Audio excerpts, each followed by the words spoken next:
I'm going to come to you, Michael, first. You're the founder of SupplyWell. Little known fact about you as well, though, but you're a former professional footballer who played for some of the biggest clubs in the world. Which clubs did you play for, Michael? Crewe Alexandra for a short, brief time. Yeah. And then kind of fell into semi-pro and non-league and whatnot. But you played at Liverpool, you played at Anfield one game. Played at Anfield, yeah. How'd you get on? We lost 5-2. 5-2. Look, I should thank you first of all, Michael, A, for joining us today, but also for stepping in for your business partner and wife, Raina, who unfortunately was unable to do it. The idea for SupplyWell came from your experiences as a teacher. You described it as, well, you described your wife as being like a teacher widow. Yeah. Just tell us a bit about your experiences on the front line as a teacher.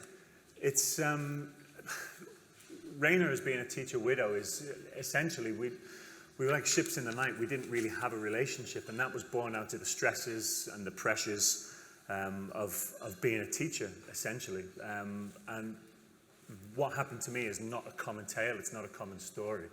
Sorry, it is a common story. It's not uncommon, rather. That people within education will feel the pressures, the stresses, the strains, and they'll get to breaking point. And it's within teachers' natures to say yes to everything. And I ended up having to take 2 periods of absence out of teaching due to stress and mental health issues. And that's essentially where SupplyWell came from. And when I went off, I thought, what are my options? Could I be a supply teacher? And I looked at it and found very, very quickly that I couldn't earn anything close to what my wage was as a teacher by doing supply. And then obviously dived deeper into it and found that there's a hell of a lot of money leaving our education system into the pockets of private agencies who are gouging at both ends from teacher and school. Well, it's interesting because I did some research. 1.3 million teacher days were lost over a 4-year period because of stress and mental health. Mm-hmm. Not because of the flu, not because of anything else. So it's a huge problem. I think you worked out that the agencies were charging, like, the schools £225, I think, for a supply teacher, of which the supply teacher was getting £85. Well, there's a couple of things there. The first thing is that 1.3 million teaching days over 4 years, that's nationally.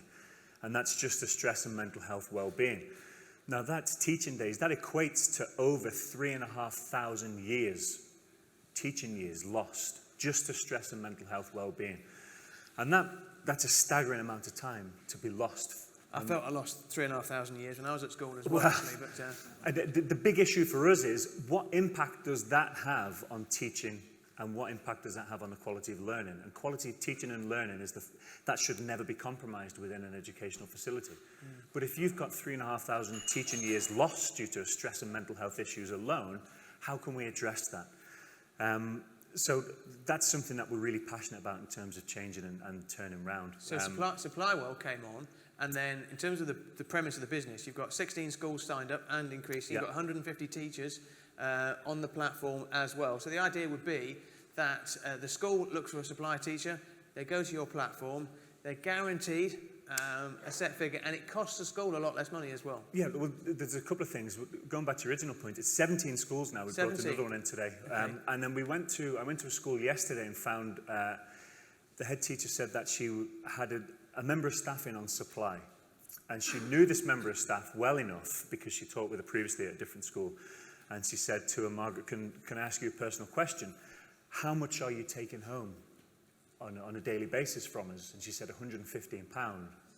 Why do you ask? And she said, because we're being invoiced £220.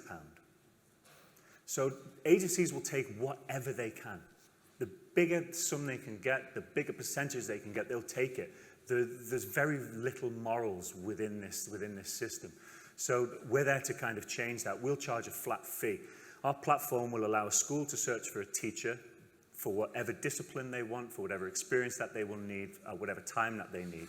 We charge a flat fee. Everything is transparent and it's upfront. And we'll set the day rate, which is a minimum day rate for the teacher based on their experience. So everything is linked. If you've got a teacher who's been teaching for 30 years, they'll be paid accordingly for that experience that they're offering to the students who they're going in to teach. The students know exactly what they're going to get, the teachers know what they're going to receive, and the school knows what they're going to pay. It's absolutely transparent, so we're changing the system. Thanks, Michael. So you launched a business in Liverpool. Yep. Good move? Bad move? Great move. I'm glad you said that, Michael.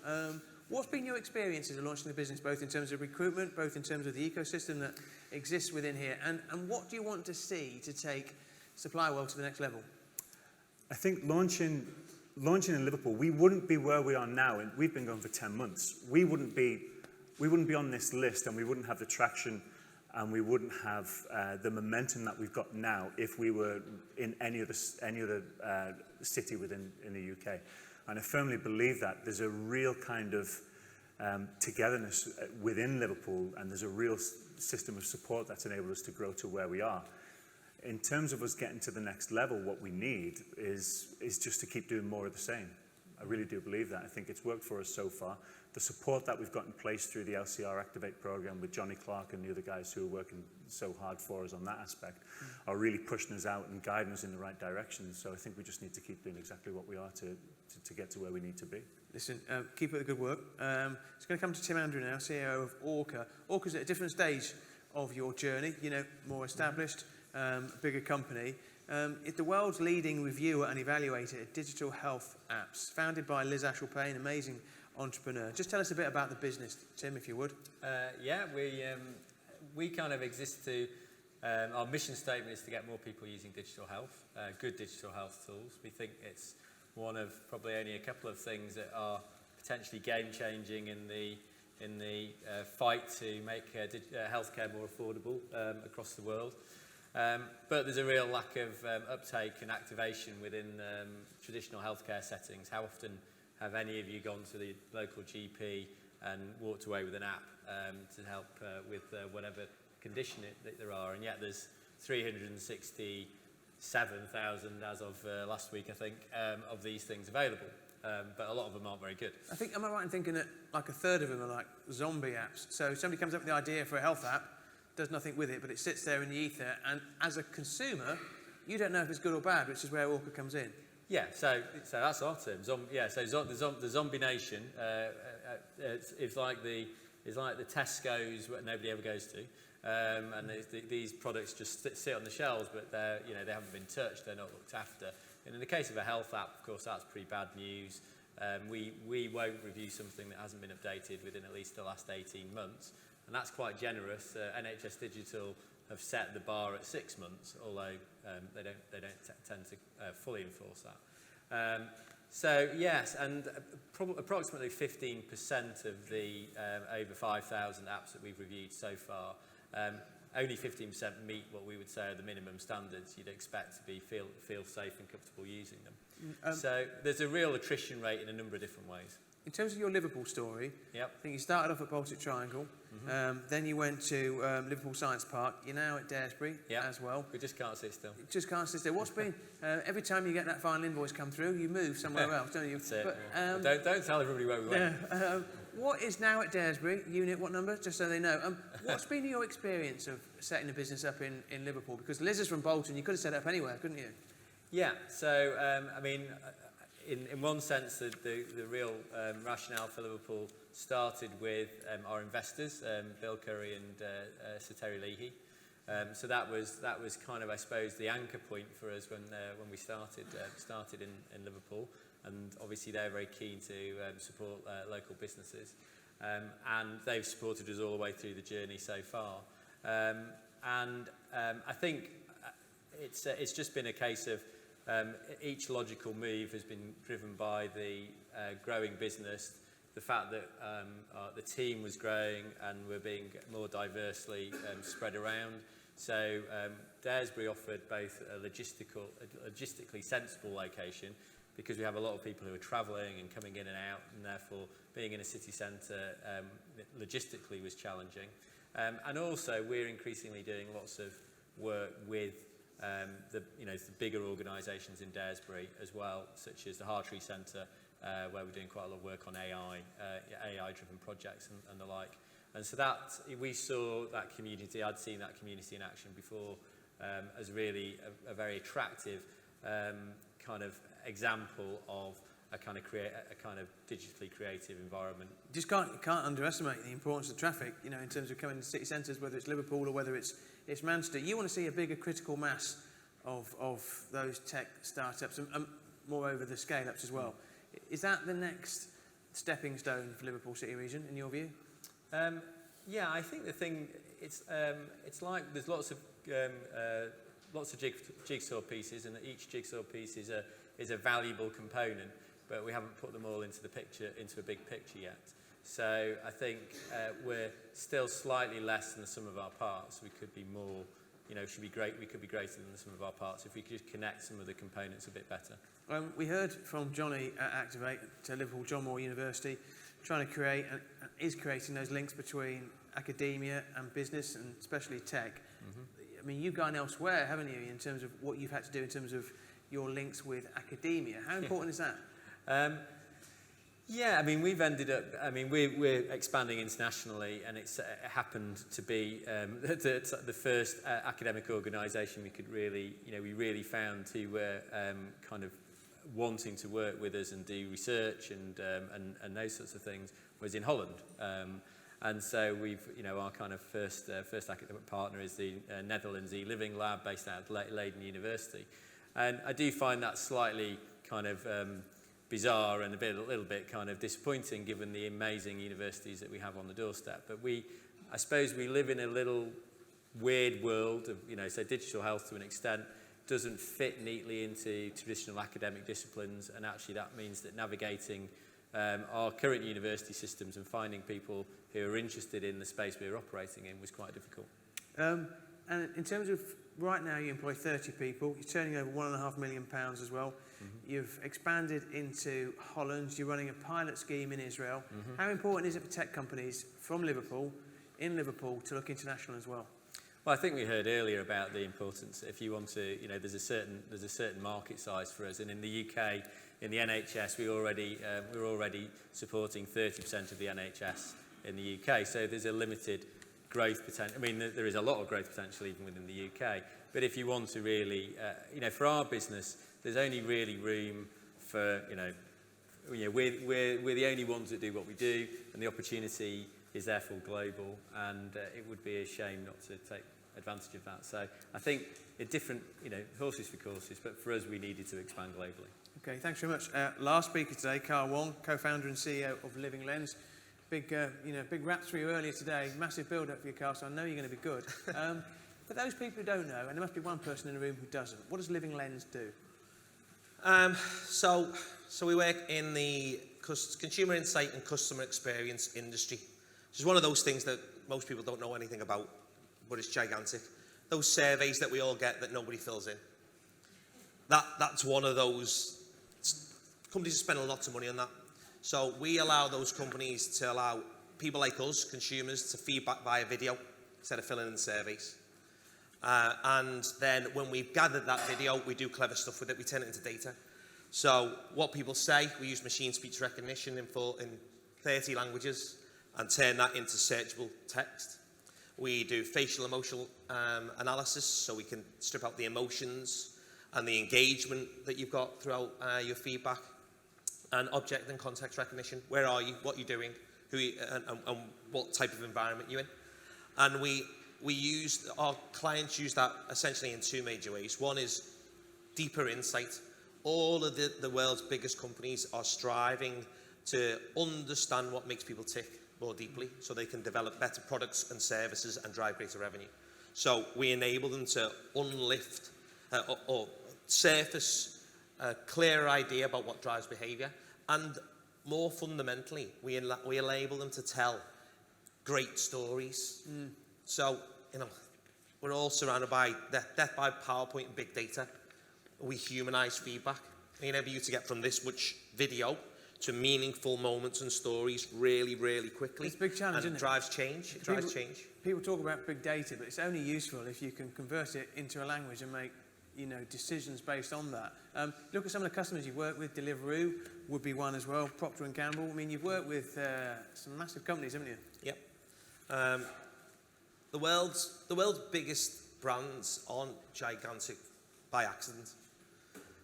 Lots of them are innovative. They're forward-thinking. They're trying to do the very, very best that they can do and be the best in the world. And that's what we're trying to do. And when you, it's hard getting the right entry point, it's hard building the relationships, but when you've got something that can add value and you have other clients who can tell companies that on your behalf, and you've got clear use cases and a lot of fantastic people working their asses off, then yeah, that's what we do. You're based in Liverpool, but it's not the only office you've got. You've got New York, you've got Toronto as well, you've got London. London. Was Liverpool the natural place to launch the business? Absolutely, yeah. Yeah. I mean, I've lived around the UK, and I would always come back home to start the business. It's not the first business I've started, or indeed ended, but Liverpool is a fantastic home for our business because it's full of, the values of our company are a reflection of the people of Liverpool.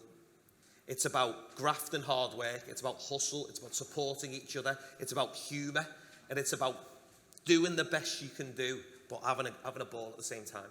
And that's what Live and Lens is about, and that's true in London, in New York, Toronto. Everybody in our business is bound by those values, and that seeded the heart of our business is Liverpool. You said that the one thing Liverpool businesses, tech companies mustn't do, some of those companies on that list mustn't do, is set their expectation to be the best in Liverpool, the best in the Northwest, the best in the UK. They've got to raise the bar. Yeah. For me, Liverpool is a fantastic place to build a technology business because it's a fantastic platform into the rest of the world. You can build your capabilities here. You can build your support networks. You can't really get funding here.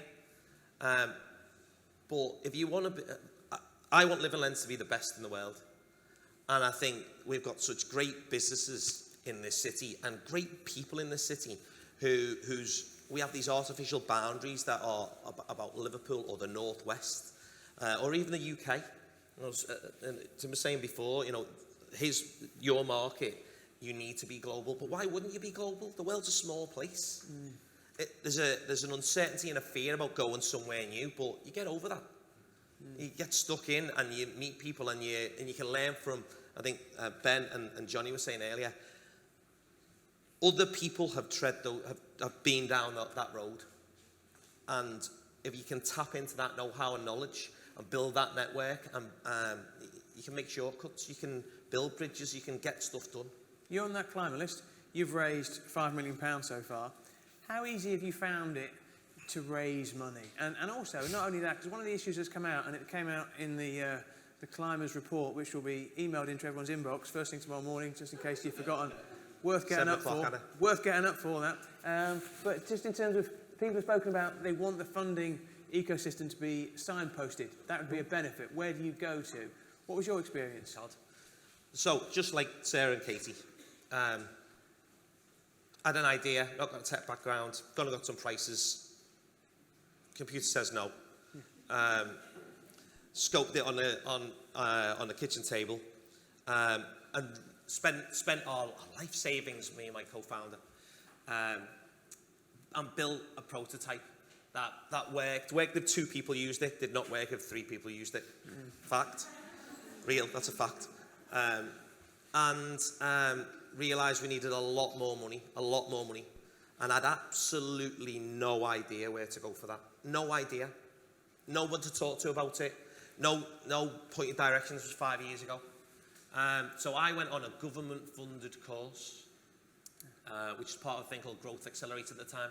I went on this module called Access to Finance, and I very purposely did not go on it in Liverpool. I went on it in London because I knew there'd be other people on that course who were networked in a way that I wasn't, and it opened up a whole world that David and I still call Narnia. It exists. There is a lot of money in London. And there's an absolute way to play the game. It is a learned skill. It is something that you can get better and better at with support. And that's where we got our early funding. We managed to blag our way onto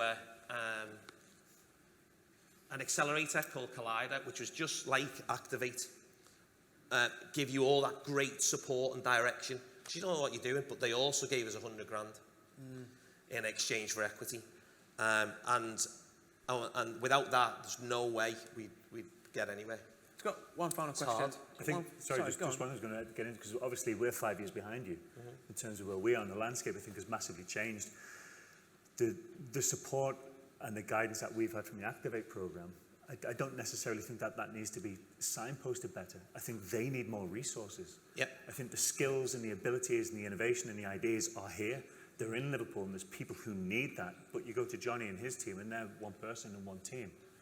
And I think if they had more resources behind them, think about the growth that could take place. And I don't necessarily think it's signposting. I think it's where's the commitment to back those guys and to back them to really develop the growth and to really enable those people to innovate those ideas and to really make Liverpool a hub like there is in London, because it can happen, because the people here will make it happen. Yeah, no, and people talk about people talk about Cambridge as well. I want to ask Carl one more question, but have we got any questions for the final panel? The question I want to ask you is that we were talking earlier, and you said that what you'd like to see in Liverpool is for the public sector to have a private sector mentality. So, well, I think I know what you mean, but I don't want to put words in your mouth. What do you want? So we've been supported by a whole range of different organisations on our journey, and remain supported by them, whether that's companies like Creative England or Tech City, or to be honest, there's a range, and they've changed over time. And we've also been supported by a whole bunch of entrepreneurs and angels and advisors. And for me, my experience, and I'm just a sample of one, this isn't necessarily everybody's experience at all, but there's just a different mentality. In the private sector, you've got to do a cracking job, and you've got to do it well, and you've got to demonstrate that, and it's measurable. And if you don't, you're out. Go and get a new job, because somebody else can do it more accountably. There isn't enough accountability in the public sector. There isn't enough resource in the public sector, and it's not signposted well enough. So we've gone and made it happen. I echo what you said before, Ben. We've made it happen, and that's what anybody who's building a business has to do. No one's coming to you. All this. I almost went into politics then. Yeah. No one's coming to you. It's about you to make it happen, and there's great resource out there, but the public sector needs more. Needs to show up more. Yeah, try to avoid politics too much today, which I think we've done. It's amazing how quickly the time goes when we have fun and we get great speakers as well. Massive thank you to you, Carl. Massive thank you to the two of you, Tim, as well, and thanks, Michael, for joining us today. Thanks very much for Praetura. Thanks very much for Activate for sponsoring the event today. Thanks very much for everyone in the room turning up, because I think you're right, Ben, in terms of this is a stepping stone. What's nice is how many companies who weren't included on the list have said to me, why weren't we included on that list? So you want to create that sort of competition, that healthy competition, so that we can build on it as well. Now, I'm not sure if this stage will hold up to it, but the photographers have asked that if all the companies are either on the climbers list, the 27 companies on the climbers list, or the 8 companies on the ones to watch, can join us on the stage for a photograph. So if you can join us now. Thanks very much to everyone. Just to remember, tomorrow morning, when you look in your inbox, Christmas will come early. Thank you very much.